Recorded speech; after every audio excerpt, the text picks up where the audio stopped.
So welcome back to my channel. This is Gamer Dom. I thought I'd start another little series going, just because I know you're enjoying the gameplay. I know the subscriber replays are starting to come in, which is fantastic, so keep them coming. Really appreciate it. Subscriber numbers are up. We're up to 15 now, which is 115, which is fabulous. Really exciting to see every day. Really, more people subscribing.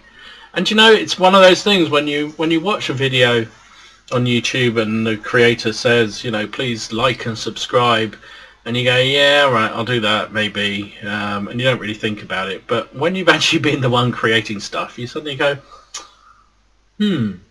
please. It just makes you feel so much more satisfied to when you get those likes and when you get comments and when you get subscribers. It just makes you feel like you want to carry on doing them. It's a very motivating thing. Also, if I'm brutally honest, from everything I've read, the more likes, conversations you have and the subscriptions you have, the more likelihood you'll show up on any search engines that YouTube have. And obviously if you show up high in those, the more likely more people will watch your videos, which will create more subscribers and yada yada. So yeah, so you know, please click like and please put a comment in the section below. If you haven't subscribed, please do so, because as Quickie Babe always says, it really helps the channel, and it does. It helps the creator too, because you feel a bit better. So anyway, this is just a sort of I'm going to aim to do it weekly. We'll see whether I manage to do it weekly or not. Sort of ramblings of what I'm seeing, what I'm hearing, what I'm thinking about the game. Let me know whether you think it's a good way to go. You know, I don't claim to be an expert at this game. I just really like it, and I enjoy it more than most other games I've played, and I am freely able to admit that I have an addiction to it. So you know, I care about it, and I do a lot of reading, and when I'm not working, when I'm not doing things, I'm generally reading up on stuff that's going on in the game. So I thought I'd do a little sort of wrap up of what I've heard, what I've seen, what I'm thinking. So first up, the test server is apparently going to be going up fairly shortly. I did see somewhere suggesting that it might actually be tomorrow, the 29th. I'm recording this on the 28th, so yeah, bear with me if that's weird timing. But yeah, so if the test server goes up, that means that the next patch 9.15 is not far behind. And indeed, if you go on the Wargaming homepage, you can see some of the patch notes, some of the things they're talking about in 9.15. And I thought there's some really interesting stuff here, really interesting stuff. So I'll have a quick look at that. So first up, some of the changes or improvements to the physics and the sound engine. So in the last patch, as you know, Wargaming implemented quite a radical change to the physics. You can now skid, spin, flip, all sorts of things with your tanks. You can also get them into places that previously they could never get. There's some amazing videos doing the rounds, if you get a chance to look, of people who are climbing up the most ridiculous hills and mountains, really, to get better viewpoints in the game, and that's all down to the physics changes. But it has brought some challenges, shall we say. You know, I think I showed a video, if it's already up, forgive me, where I was in a AMX 1375 running away from being shot at and going flat out, obviously, hit a bump just at slightly the wrong angle, and it flipped me over. Ended up on my back, couldn't do anything about it, hadn't done anything particularly reckless. I was just going flat out like a light tank should really do when it's running away, and I died. And it happens a lot. I showed another video the other day on one of those compilation videos I did of some of the funnier moments where there was a ELC came cartwheeling down the road in front of my TD. When it came to rest, I just then blasted it. Another one of a ELC coming down a cliff against one of my teammates, and he sort of rolled. He literally rolled end over end, landed at the bottom, tracked himself, but he was pointing straight at my mate, and then blasted him and killed him. The physics isn't quite working the way it should be. Let's say that. So they're going to change some of that. They're going to make it less easy to flip a tank when going at high speed, which I think is all good. They're also doing. There's been a few cases of people getting stuck in places where they really shouldn't do, up against obstacles and rocks and that sort of thing. Now I don't think it's going to help that poor guy who lost the grand final of the Wargaming Championships when he fell down off the cliff on Cliff Map and got stuck in the rocks. But for sort of more normal, shall we say, bits where you get stuck and you really shouldn't do, they're going to change that, so good on them. There's also changes to the sounds from what I can see here. So one of my issues, I love the sounds. I think the new sounds they put in at the last patch are fantastic and a definite improvement.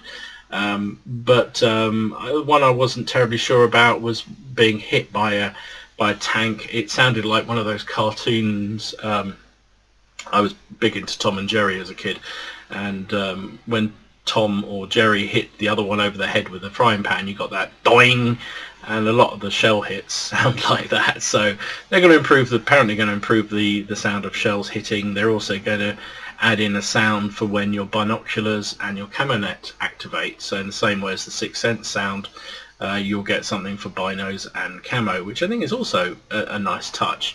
There's also going to be changes in the sound of damage that's inflicted, so depending on the amount of damage inflicted there'll be a different sound.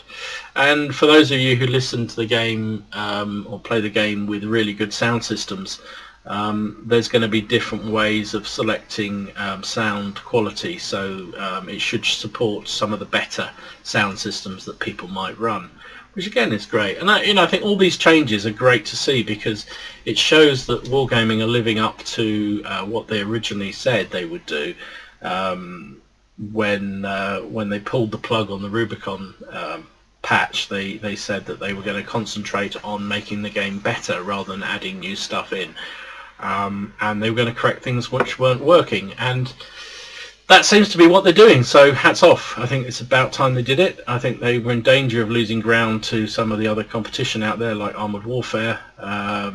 Although I'm not. That's it's a different game in my book. But I'm really pleased that Wargaming are actually investing time and money into improving the mechanics of the game, and it sounds like there's a lot more to come from what they've been saying in all the interviews that they've been giving to contributors.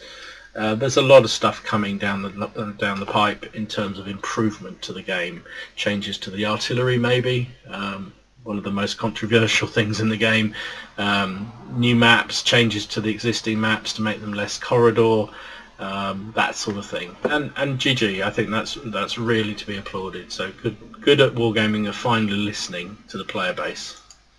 Wrong one. So what was I going to show you? I was going to show you the other thing we've seen here in the upcoming patch. Now, obviously, this is still being worked on, so it's in super test at the moment.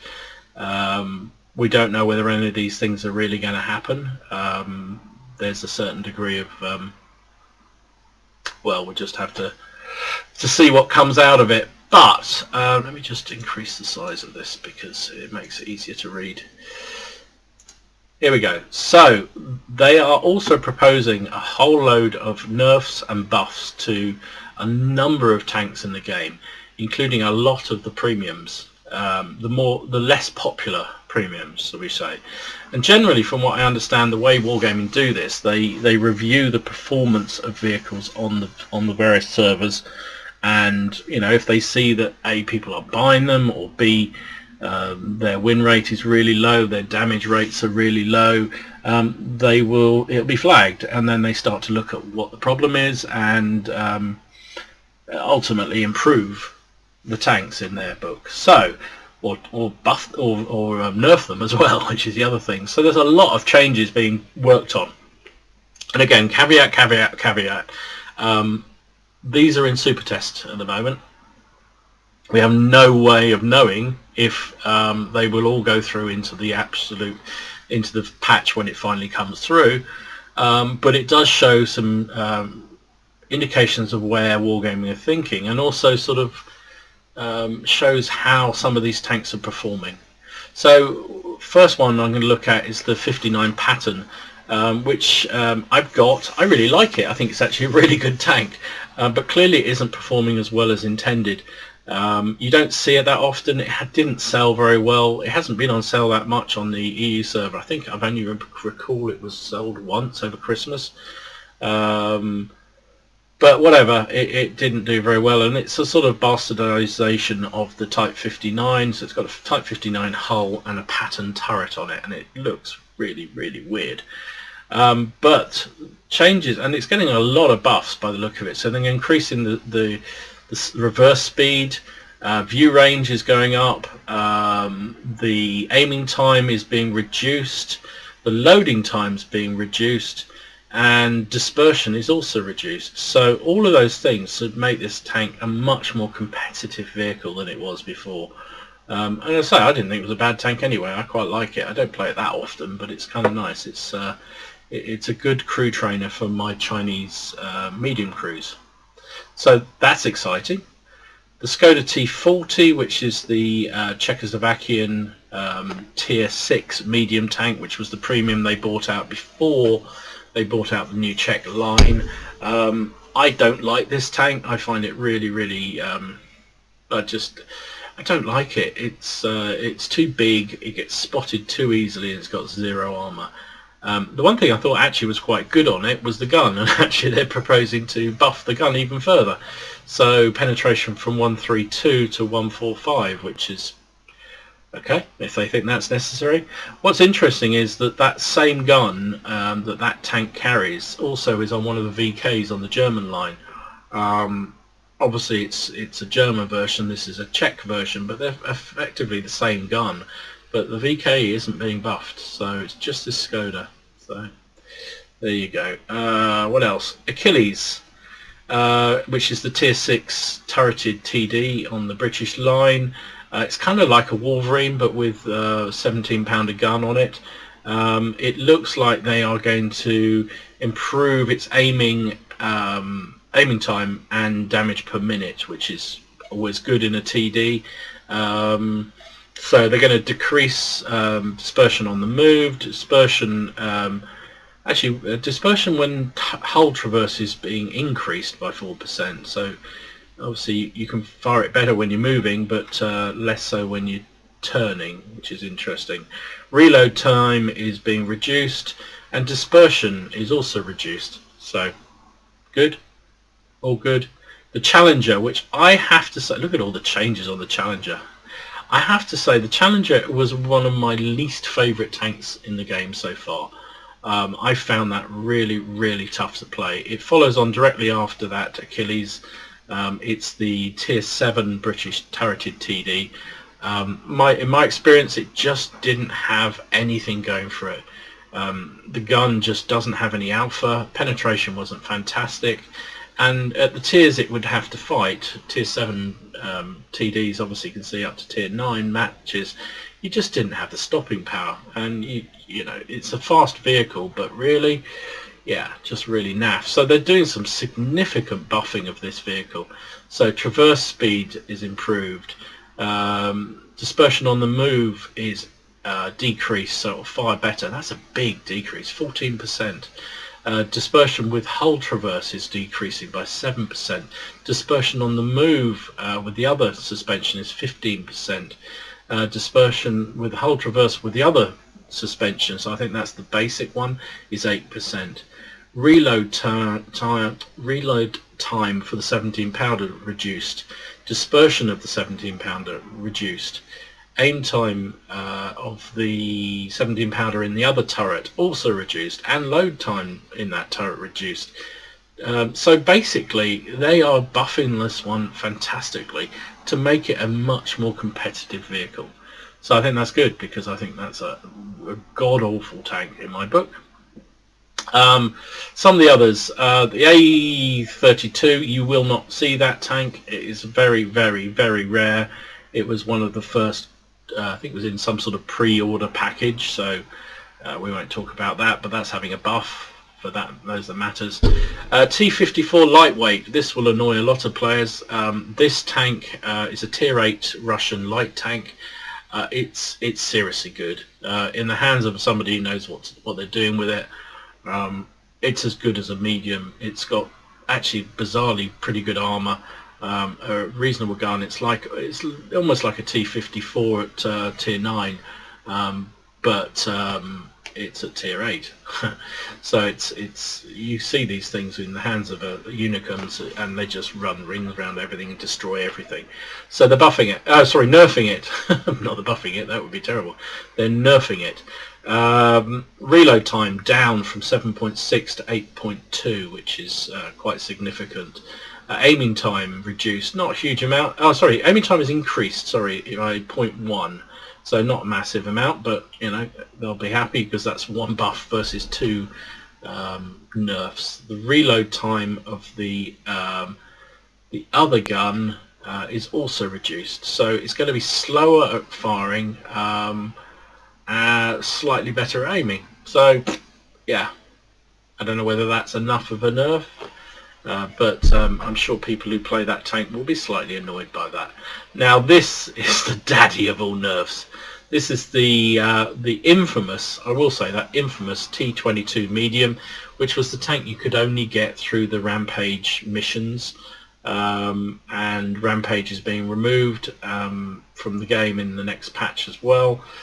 And T-22 is a soiled tank, frankly. It's seriously OP.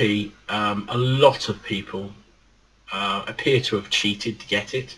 There was a lot of rigging of missions because the missions were so darn difficult to get. And I feel very sorry for anybody who genuinely got that tank through hard work and effort, because it was bloody hard to get to.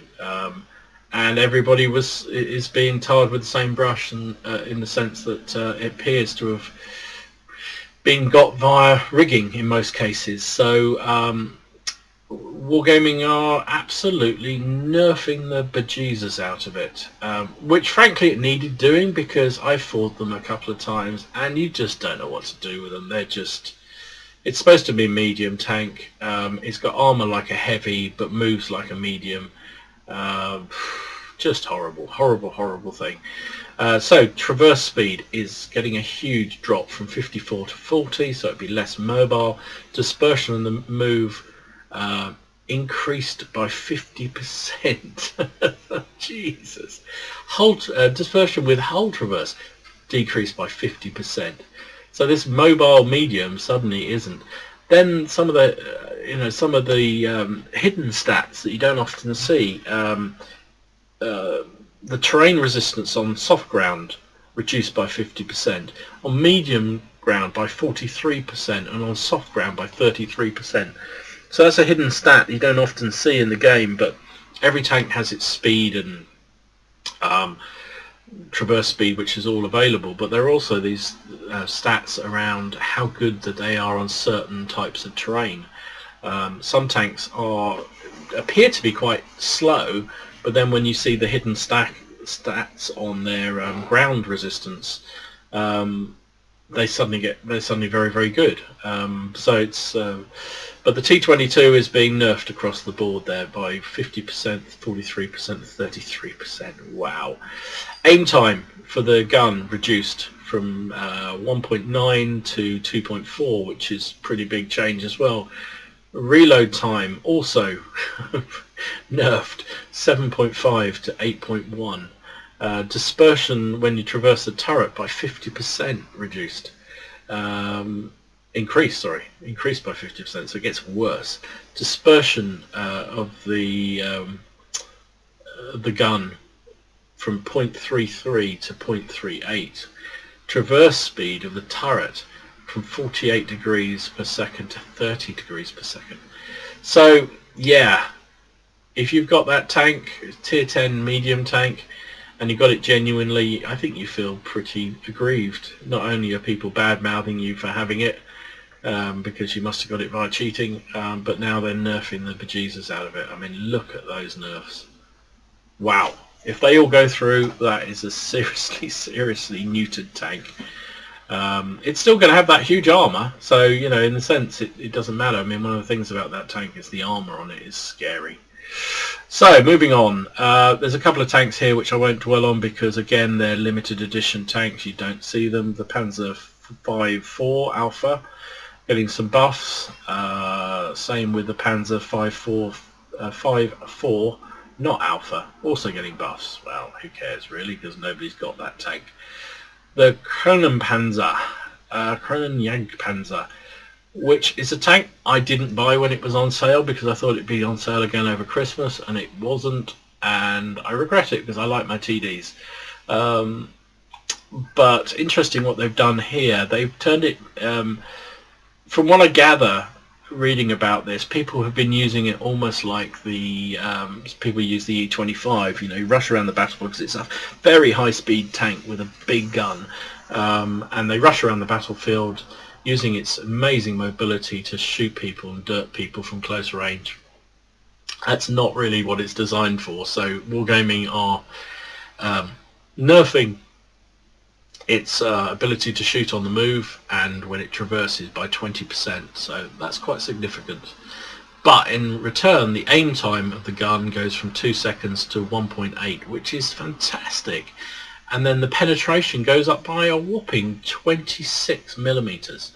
So they're basically trying to make this a tank that plays the sort of role that a TD did play, which is hang back, snipe, use its superior accuracy and good penetration to knock out the opposition, not to go whizzing around the field like some kind of light tank with a big gun. So I look forward to that being on sale. I will buy it when it comes on. Next one, Scorpion. Anybody who's looked at my videos will know that I love the Scorpion. It's one of my favourite tanks. And I think it's fantastic already. I get loads of ace tankers in it, or did. I haven't done for a little while actually, but I haven't played it for a little bit. But clearly they think the stats of it are pretty poor, so they're going to give it a significant buff, which is, hey, good for me. I love it. So dispersion on the move is decreased by 12%. Dispersion when you traverse the hull is improved by 12%. And that's one of the things with that tank. I have, you know, if you need to move or you need to traverse in some way with it, the aiming circle does balloon like crazy. It takes a long time to settle back down, so good for that. And one of the things about this thing, it has no armor, and it's designed to be a tank, which it was designed to be a vehicle that you can move around and relocate very, very rapidly and set up again for another shot.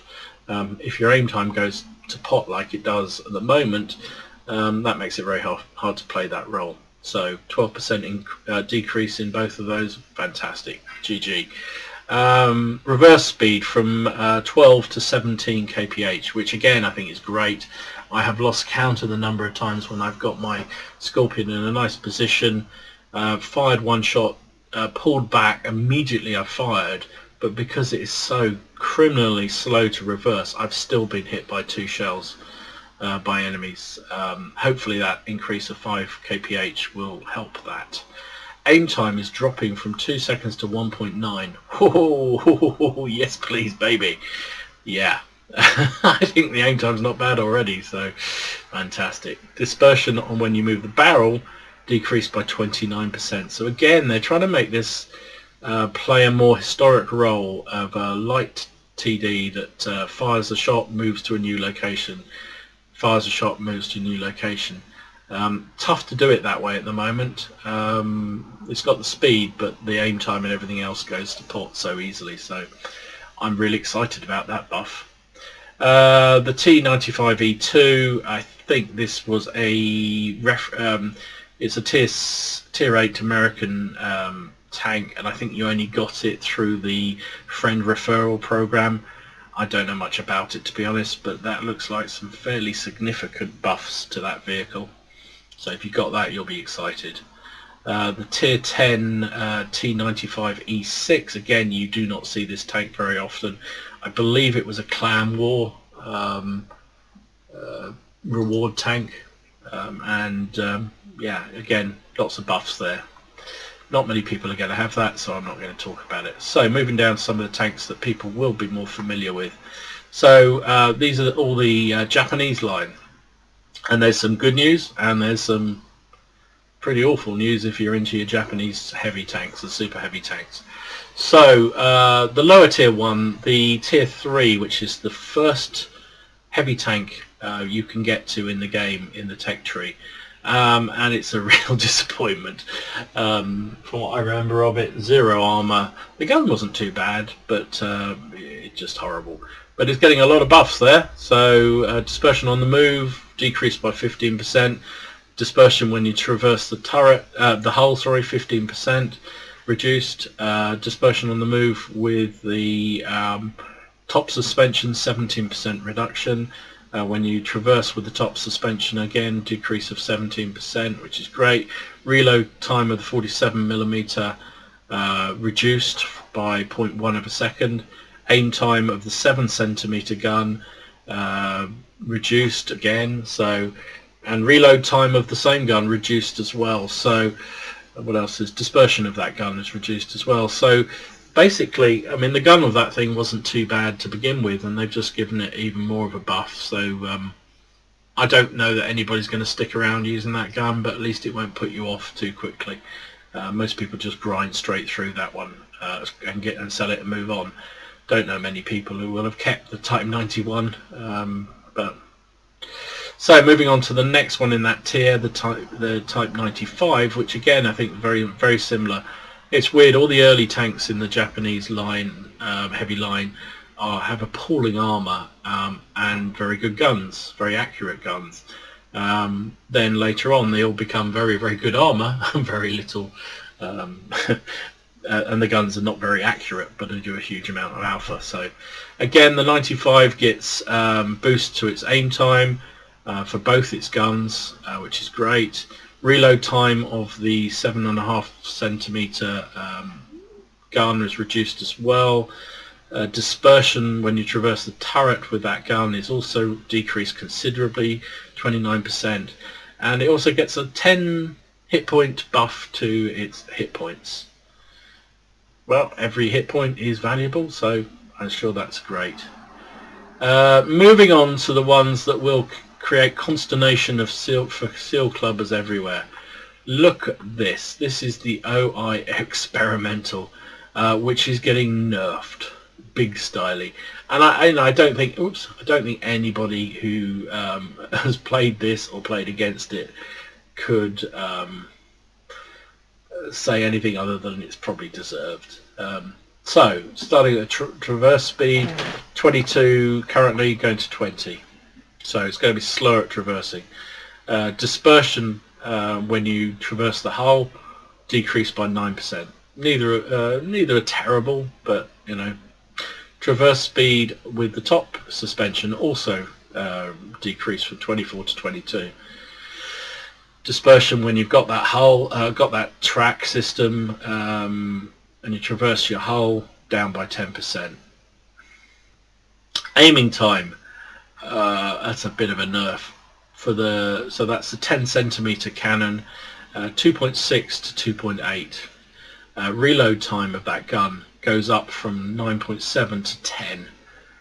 Eek. Aiming time of the 12cm short barrel gun, so that's the derpy, goes from 2.6 to 2.9, and its reload time likewise gets nerfed, 9.6 to 10.5. Dispersion when you traverse the turret with that 12cm is increased by 29%. Wow. Reload time of the 7.5 gun goes from 3.5 to 3.6. That's not terrible, but it's pretty slow already. So dispersion when you're using that gun and traversing the turret increased by 17%.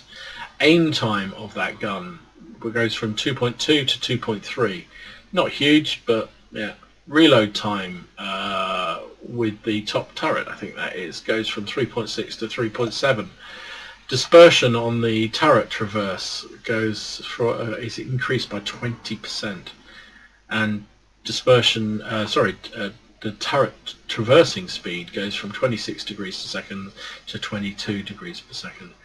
So it looks to me like this so one of the challenges with this tank is it's actually surprisingly quick moving and very mobile for a big vehicle, and it's got a big ass gun. Now they're clearly doing something so that while the speed's still there, the mobility is not going to be quite as good, and if you do move around, the gun handling characteristics are going to go to shit. So we'll see. I've kept that tank because it was so much fun to play with. Looking at this, I may well be selling it, but hey ho. It needed to happen. It was silly at a tier 5 that was good. That good was just stupid. And the tier 6 is also getting a nerf. Not quite as well. Actually, I think they're just as bad. Similarly, they seem to be changing its gun aiming and stability factors primarily. So traverse speed goes down by 4, which is pretty bad, from 20 to 16. I didn't think it was particularly nimble to begin with, and with the top tracks 22 to 18, so 4 points off that. Dispersion on the move with both of those, but dispersion on the move with the top suspension reduced by 11%, and when you traverse the hull, by 22%. Youch. Reload time of the 10cm cannon goes from 11.1 to 12. Wow. Dispersion increased by 14%. Reload time of the top gun, which is the 15cm howitzer, goes from 25 to 26. It's already very, very slow. And dispersion, when you traverse your turret, goes up by 12%. Traverse speed of the turret goes to 18 from 20%. However, and actually you get less hit points as well. So they're reducing the hit points by 20. That looks fairly significant. I think the tier 5 and the tier 6 Japanese super heavies were desperately in need of some kind of nerfing. Whether they've gone too far the other way, only time will tell. But yeah, I think most players who play against these things will recognise that was needed. Sorry guys. The Japanese Tiger, which is the premium tier 6 Tiger that was in the Japanese line, a bit like the Czech Skoda T40, was brought in just before the Japanese super heavy line came through. Gets penetration improvement from 132 to 145, which I love because I like that tank very, very much, and it's a tier 6, it can see tier 8, so going to 145mm as a pen is great. Full stop. The SDA-2, which again I think is an undervalued tank. Clearly that's why it's getting a buff. They're going to make it much more like the SDA-1, which is a fabulous tank. Really, really enjoy it. So this is the Japanese tier 8 premium. They are going to nerf its reload time from 7.1 to 7.5. But in compensation, dispersion is decreased by 14%, which is great. So it means you as dispersion after shot. That means basically once you fired, there's a certain ballooning of the aim circle. Well, that will be reduced by 14%, which means you aim much quicker. Penetration will also be increased quite considerably, actually, from 185.9 to 212. So yeah, GG. I like that tank, so that's all good. So there you go.